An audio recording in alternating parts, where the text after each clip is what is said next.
This is a Pockets of the Future.com video blog. Okay, here's we're finally making our kefir video that we've been trying to do for a long time. Carolyn wants to pour the first jar. Carolyn usually does this after she comes home from school. She likes to do it. Why is that, Carolyn? It's sort of relaxing and grounding. It pulls you back into being, at home and sort of a more natural sort of lifestyle, I guess. This is the strainer we use because the holes are a lot smaller than, say, a pasta strainer, and it's easier to do for the kefir. If the holes were smaller, what would happen? There are some really tiny grains, so they would just go with the kefir, which wouldn't be terrible, but it might cut back on how many grains you have.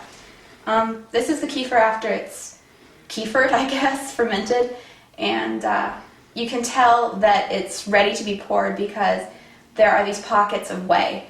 And if all you see is white, then you know that it still needs some more time to ferment. So we do this on a daily basis, and a lot of times the grains stick on the bottom. Always. Always. Yeah. Okay, go ahead, Leslie. Do you want to talk about the grains? Or? Well, at first I should say that there's a difference in different kinds of kefir. I mean, there's the kefir you get at the health food store, which is its own category, I think. And then there's this, which Dom and other people, again, Dom is the kefir or kefir king of the world, I think. He lives in Australia, and he has an unbelievable website with just pages and pages and pages of all kinds of information and recipes. And he used to run a restaurant. He's very creative. So all the science and all the art that you need for kefir is there. And that's where I started learning about it. And as he says, this kind of kefir that's made from what are called grains is real kefir, as opposed to what a lot of people make. And there was just a video like on Ricola, that's something that they did on kefir and other people do, and that is just with powdered culture that comes in a packet that you add in. We actually used that. I remember, I tried it. We did with Right. it was pasteurized milk, so it was store-bought milk. It didn't come out that great. We tried it with coconut water. Remember, it seemed to almost taste like beer. It was Right. nobody liked it, but Right.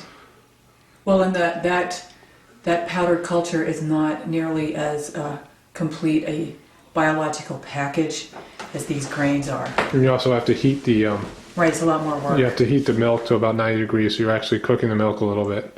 And plus, you can only use it for one packet for maybe 6 or 7 batches of kefir, and then it sort of runs out of steam. Whereas this is incredible because you just give it milk and it grows. It's like a perpetual motion machine. Yeah. These are grains. If I could find one. I mean, sometimes they talk about them like this one looking like a little cauliflower. Yeah. Like this. But then they grow in different ways depending on how long you had them, what kind of milk you put them in, how much cream is in it. And this you can see, if you lift up, you see there's bits that are kind of stringy. So There's like little spider's web a little bit. stringy bits. Right. That's called kefiran, and that's good stuff. That means that good things are happening for your grains. It takes a little while to build up to that. Well, your grains at least double in a week's time, if not. They do for us, although yeah. For a lot of people they take a couple of weeks maybe to double, but we have so many, and they're just in this beautiful milk, and not everybody has access to the organic raw milk. But you can use any sort of milk, even pasteurized milk with this, and it's still. Using goat's milk and cow's milk, and then there are also grains that are called water grains that you use in juices and coconut water and stuff like that, and that's a whole nother. They make soda and stuff out of yeah, it because it ferments. Right. There's carbonation that happens there.